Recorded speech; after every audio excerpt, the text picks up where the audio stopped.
আসসালামু আলাইকুম রহমতুল্লাহ। সুপ্রিয় দাখিল ২৭ ব্যাচ শরীফিয়া অনলাইন প্ল্যাটফর্মের আওতাধীন ক্লাসিক্যাল একাডেমির পক্ষ হতে আমি আছি আপনাদের সাথে মোহাম্মদ শাকিল আহমদ। আপনাদের সাথে আজকে যে বিষয়টি নিয়ে আলোচনা হবে সেটি হলো দাখিল নবম দশমের অত্যন্ত গুরুত্বপূর্ণ একটি পদ্যাংশের একটি কবিতা আমি কোনো আগন্তুক নই, সেটি নিয়ে আজকে আমরা আলোচনা করব। আপনারা ইতিমধ্যে আমাদের বোর্ডে দেখছেন আমরা সেই কবিতাটি লিখেছি আপনাদেরকে ভেঙে ভেঙে ব্যাখ্যা সহকারে লাইন বাই লাইন বুঝিয়ে দেওয়ার জন্য। কবিতা বোঝানোর আগে আমরা কবিতায় কবি কি বলেছেন সেটি একটু বুঝে নিই। আমি কোনো আগন্তুক নই কবিতায় কবি বুঝিয়েছেন মাতৃভূমির প্রতি মানুষের যে আজীবনের অগাধ সম্পর্ক সেটি কবি বুঝিয়েছেন।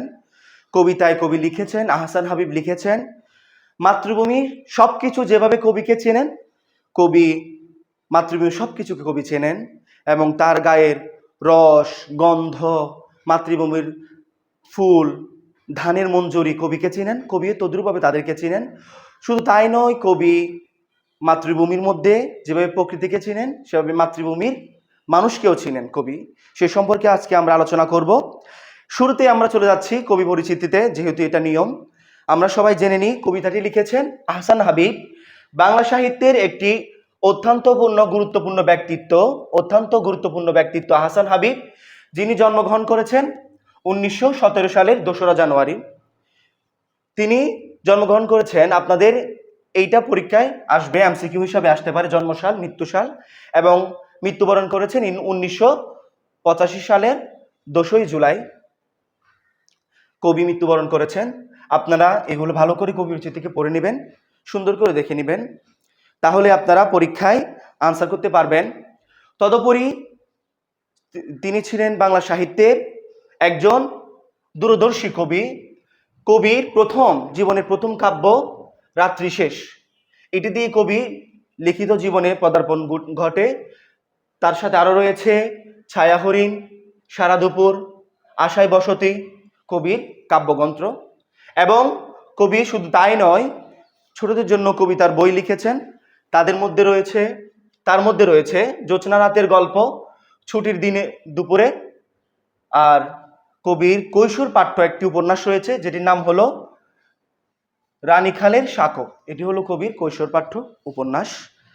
যেহেতু কবির সম্পর্কে এতটুকু ধারণা আপনাদের চলবে, দাখিলের জন্য আপনারা এতটুকু ভালো করে জেনে নেবেন, আর পারলে অন্য কোনো বই থেকে দেখে নেবেন। এখন আমরা সরাসরি কবিতা চলে আসি। আমি কোনো আগন্তুক নই। আগন্তুক মানে ভিনদেশী, অন্য দেশের, বা আমি কোনো উড়ে এসে জুড়ে বসা যেটা বলে সেটা নয়, আমি এই দেশেরই মানুষ বলতে আমি কোনো আগন্তুক নই। আমরা শুরু করি। আসমানের তারা সাক্ষী। আসমানের তারা সাক্ষী। সাক্ষী কাকে বলে? সাক্ষী তাকে বলে যে একটি প্রত্যক্ষদর্শী, এমন যে কোনো দোষ কোনো গুণ নিজ চোখকে দর্শন করে দেখে, তাকে সাক্ষী বলা হয়। কবি কাকে সাক্ষী রাখছেন? কোনো মানুষকে নয়, আসমানের তারা সাক্ষী। মানুষ হয়তো মিথ্যা বলতে পারে, কিন্তু আসমানের তারা কখনো মিথ্যা কথা বলে না। আসমানের তারা সাক্ষী, সাক্ষী এই জমিনের ফুল। আবার কবি আসমানের সাথে তারার সাথে আবার জমিনের ফুলকেও সাক্ষী ধরেছেন। কেন সাক্ষী ধরছেন আমরা পরবর্তীতে বুঝবো। এই নিশিরাত মানে নিশিরাত, এটা একটা চলিত ভাষা। নিশিরাত এটা মূলত ছিল নিশিরাত, এটা নিশিরাত হবে। এই নিশিরাত বাঁশবাগান বিস্তর জোনাকি সাক্ষী। নিশিরাতে গ্রাম অঞ্চলে জোনাকি পোকা যেভাবে রাতে ঘুরে বেড়ায়, তারাও সাক্ষী, তারাও আমাকে দেখেছে। জোনাকি সাক্ষী, সাক্ষী এই জামরুল সাক্ষী। উনি বনের গ্রামের দুটি গাছের নাম বলেছেন, জারুল গাছ, জামরুল। উনি ওটাকে সাক্ষী ধরেছেন। পুবের পুকুর, তার ঝাঁকড়া ডুমুরের ঢালে স্থির দৃষ্টি, মাছরাঙা আমাকে চিনে। আপনারা খেয়াল করবেন, মাছরাঙা যখন মাছ শিকার করে তখন সে কোনো একটা ঢালে বসে প্রথমে স্থির দৃষ্টিতে তাকিয়ে থাকে মাছটি তার শিকারীর প্রতি। যখনই সুযোগ পায় সে মাছটিকে একবার শিকার করে নেয়। তো শিকার করার মাধ্যমে তো ওই যে তীক্ষ্ণ দৃষ্টি মাছরাঙার, সেই তীক্ষ্ণ দৃষ্টিটা আমাকে চিনে কবি, সেটা আমাকে বলতেছেন। ওই ডুমুরের গাছে যে একটা মাছরাঙা বসে, সেই মাছরাঙা অবধি সাক্ষী, আমাকে চেনে, সে আমাকে চেনে। কবিকে কে কে চিনে? কবিকে আসমানের তারা চিনে, জমিনের ফুল চিনে, নিশিরাইতে জোনাকিরা চিনে, জারুল জামরুল গাছগুলা চিনে কবিকে, আবার মাছরাঙা ডুমুরের ডালে বসে এগুলো কবিকে চেনে। আপনারা সেটা মাথায় রাখবেন। আপনাদেরকে বলতে পারে যে এখানে কোন কোন ফুলের কথা কোন কোন গাছের কথা বলা হয়েছে কবিতায়, আপনারা বলবেন জারুল গাছ, জামরুল গাছ। আসমানের চাঁদকে তারা সাক্ষী করা হয়েছে নাকি তারাকে? এমসিকিউতে আসতে পারে। আপনারা বলবেন আসমানের তারাকে সাক্ষী করা হয়েছে।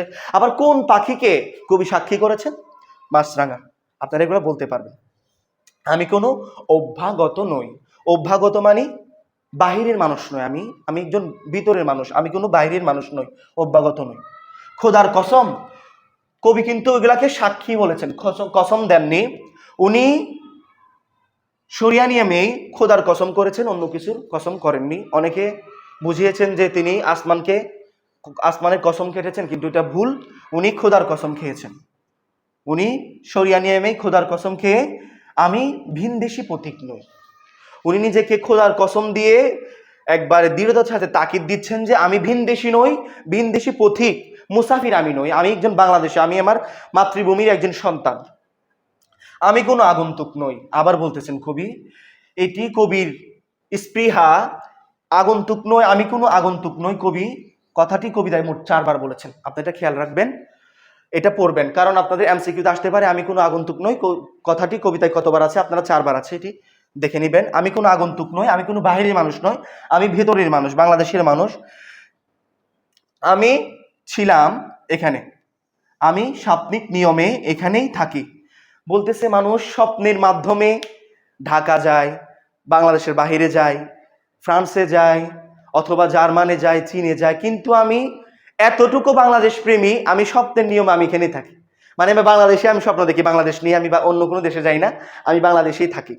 উনি স্বপ্নিক নিয়মে এখানেই থাকে বাংলাদেশে, এখানে মানে বাংলাদেশে থাকে।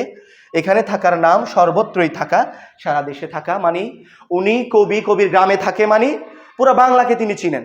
ওই যে আসমান শুধু কি বাংলার, উনি পিরোজপুর জেলায় জন্মগ্রহণ করেছে, তারা শুধু পিরোজপুর জেলায় ওঠে না, শুধু আসমান ওঠে না, পুরো বাংলায় তারা ওঠে। তাই তিনি বাংলার পুরো বাংলাটাকে বলছে এখানে থাকা মানে সারা দেশে থাকা, উনি সাক্ষী করেছেন। এটি পরবর্তী কবি আবার বলছেন আমি কোনো আগন্তুক নই, মানে আমি কোনো ভিনদেশী, অভ্যাগত নই, বাহিরের মানুষ নই। এই খররৌদ্র, জলজ বাতাস, মেঘক্লান্ত বিকেলের পাখিরা আমাকে চেনে। এই খররৌদ্র, যে একটা রোদের একটা প্রতাপ আছে, তাপ আছে, সেই তাপের রোদের মধ্যে, তাপের রোদ, জলজ বাতাস এবং সুস্নিগ্ধ বাতাস যেগুলো আছে, ক্লান্ত বিকেলের পাখিরা আমাকে চিনে। সেভাবে পাখিরা উঠতে উঠতে সারাদিন, সকাল হতে দুপুর, দুপুর হতে সন্ধ্যা, সন্ধ্যা তারা ক্লান্ত হয়ে যায়, সেই ক্লান্ত বিকেলের পাখিরা আমাকে চেনে। কবি তার পরিচয় দিচ্ছে, তাকে কে কে চিনে? তারা জানে আমি কোনো অনাত্মীয় মানে আমি মেহমান বা আত্মীয়, মানে দেশে আমি কোনো অন্য দেশের মানুষ নই, বা আমি তাদের চিরচেনা, আমি তাদের কিছু লাগি না যে সেটা না, আমি তাদের কিছু লাগে, তাদের আত্মীয় হই। তারা পাখিরাও জানে আমি তাদের আত্মীয়, তারা আমাকে চেনে, সবাই আমাকে চিনে। কার্তিকের মানে কার্তিক মাসের ধানের মঞ্জুরি সাক্ষী। এখন আসেন, মঞ্জুরি কি? ধানের মঞ্জুরি হলো ধানের মুকুল, যেরকম আমি লিখলাম, ধান গাছে এরকম মুকুল মঞ্জুরি ধরে, মানে ধানের ছাড়া যেটার মধ্যে ধান ধরে, এটা হলো মঞ্জুরি। কার্তিকের ধানের মঞ্জুরি সাক্ষী, মানে এই ধানের এই মঞ্জুরিটা, ধান যেখানে ধরে সেটা অতি সাক্ষী তার চিরল পাতা মানে ধানের পাতা। দেখবেন ধান গাছে এরকম চিরল পাতা থাকে, এগুলো হচ্ছে ধান গাছ, এটা হচ্ছে চিরল পাতা, মানে ধানের মঞ্জুরিও চিনে, ধানের পাতাও আমাকে চিনে, চিরল পাতাগুলো আমাকে চিনে, মূলত ধান গাছটাই আমাকে চিনে। কার্তিক মাসে যে ধান পাতা হয়, টলমল শিশির সাক্ষীর যোজনার চাদরে ঢাকা নিশিন্দার ছায়া। ধানের পাতায় যে পানি পড়লে শিশির, কুয়াশা লাগার কারণে টলমল পানিটা করে, সেই পানিটাও আমাকে চিনে। তদরূপভাবে আমাকে সাক্ষী জোছনার গ্রামের নিশিন্দা মানে গ্রামের এক প্রকার গাছের নাম। ওই গাছের মধ্যে জ্যোৎস্না রাতে যে আলো পড়ে, সেই আলোর মধ্যে গাছের যে ছায়া প্রতিবিম্ব সৃষ্টি হয়, সে ছায়া অবধি আমাকে চিনে। সে ছায়াটা আমাকে চিনে। আমাকে আর কে কে চিনে? অকাল বার্ধক্যে নত কদমালি। অকাল বার্ধক্য জনিত সবাই হবে, বার্ধক্যে পতিত সবাই হবে, আমি হব, আপনারা হবেন, যারা দেখছেন আমরা সবাই হব। কিন্তু কবি এখানে অকাল বার্ধক্য শব্দটা ব্যবহার করেছেন। অকাল বার্ধক্য, অকাল বার্ধক্য তাকে বলে যে বয়সের আগে বার্ধক্য পতিত হয়, মানে বুড়ো হয়ে যায়, তাকে অকাল বার্ধক্য। মানে কবি কতটুকু গ্রাম প্রেমিক হলে একজন মানুষ বাইরে থাকলে একজন বৃদ্ধ মানুষকে দেখলে বুঝতে পারবে না সে কি এখন বুড়া হয়েছে নাকি বয়সের কারণে বুড়ো হয়েছে। কিন্তু কবি বলছেন আমি গ্রামে থাকি বিদায় আমি জানি কদম আলীর বয়স এত বেশি হয়নি, তারপরে সে অকালে বৃদ্ধ হয়ে গেছেন সেটাও আমি জানি। নত কদম আলী, সে খুঁড়ো হয়ে গেছে, নত, সে খুঁড়ো হয়ে গেছে, তার ক্লান্ত চোখের আধার আমি চিনি। যে বার্ধক্যের কারণে তার চোখে যে একটা ক্লান্তির ছাপ পড়েছে সেটার আধার আমাকে চিনে, আমি তাকে চিনি, আমি তার চিরচেনা স্বজনদের একজন। শুধু চিনি তা নয়, আমি তার আত্মীয়, সেও আমাকে চিনে, আমি তার একজন আত্মীয়। জমিলার মার, জমিলার মার, শূন্য কাহা রান্নাঘর শুকনো থালা সব চিনি, শুকনো থালা সব আমি চিনি, সে আমাকে চেনে। শুকনো থালা সব আমি চিনি, সে আমাকে চিনে। জমিলার মা, গ্রামে গরিবদের প্রতিনিধি জমিলার মা, তিনি অনেক গরিব অসহায়, তিনি প্রতিনিধি। তাদের গ্রামে কোনো সময় তার রান্নাঘরে কোনো সময় রান্না হয়নি, রান্নার আসবাবপত্রগুলা এমনিতেই পড়ে থাকে। যেহেতু রান্না হয় না সেহেতু খাওয়া দাওয়া হয় না, খাওয়া দাওয়া না হওয়ার কারণে থালা বাটি যেগুলো থাকে সেগুলো শুকনো খা খা করে, সেই বাটিগুলা কদ্দে আমি চিনি। জমিলার মাকে আমি চিনি যেরকম করে, অকাল বার্ধক্যের কদম আলী তাকেও আমি চিনি। আপনারা প্রশ্ন করবে কবিতায়, প্রশ্নকারকরা, যে কবিতায় কয়জন মানুষের নাম বলেছেন? দুজন, একজন পুরুষ একজন মহিলা। পুরুষ হলেন কদম আলী, মহিলা হলেন জমিলার মা। আপনারা আমরা পরবর্তী লাইনগুলো আবার ব্যাখ্যা করে পড়ব। শিক্ষার্থীরা পরবর্তী লাইন দেখেন আপনারা। হাত রাখো বৈঠাই লাঙলে দেখো, আমার হাতের স্পর্শ লেগে আছে কেমন গভীর। বলতেছে তোমরা হাত রাখো, কবি আদেশ দিচ্ছেন তোমরা লাঙল যেটা খেতে মাটি করে এটার মধ্যে হাত রাখো, দেখো আমার হাতে যে স্পর্শ, আমি যে দেশের মানুষ, আমি যে লাঙল দিয়ে কাজ করি সেই কাজের মধ্যে আমার হাতের ছাপটা লাঙলে লেগে আছে, আছে কেমন গভীর। শুধু লেগে আছে নয়, আমার হাতের ছাপটা লাঙলের মধ্যে অনেক গভীর হয়ে আছে। দেখো মাটিতে আমার গন্ধ, আমার শরীরের গন্ধ মাটিতে মিশে আছে। আমি যে লাঙল দিয়ে মাটিতে কাজ করেছি সেই কাজ করার কারণে আমার শরীরে যে গন্ধ সেটি মাটিতে মিশে গিয়েছে। আমার শরীরে লেগে আছে এই স্নিগ্ধ মাটির সুবাস। স্নিগ্ধ মানে মিষ্টি গন্ধ, স্নিগ্ধ বলতে বোঝায় মিষ্টি সুবাস, খুব সুন্দর একটি গন্ধকে বোঝায় স্নিগ্ধ। স্নিগ্ধ আমার শরীরে লেগে আছে এই স্নিগ্ধ মাটির সুবাস। দেখেন কবি কতটুকু দেশপ্রেমী হলে নিজের শরীরটা ইয়াটাকে গন্ধ বলেছে, নিজের শরীরের যে ঘ্রাণটাকে গন্ধ, এটা ভালো গন্ধকেও বোঝায়, খারাপ গন্ধকেও বোঝায়। কিন্তু উনি দেশের প্রতি অগাধ ভালোবাসার কারণে উনি দেশের মাটির গন্ধকে স্নিগ্ধ বলেছেন, মিষ্টি গন্ধ বলেছেন। আপনারা খেয়াল করবেন, লেগে আছে স্নিগ্ধ মাটির সুবাস। আমাকে বিশ্বাস করো আমি কোনো আগন্তুক নই। কবি আবার বলছেন আমাকে তোমরা বিশ্বাস করো, আমি কোনো আগন্তুক নই, আমি দেশেরই মানুষ।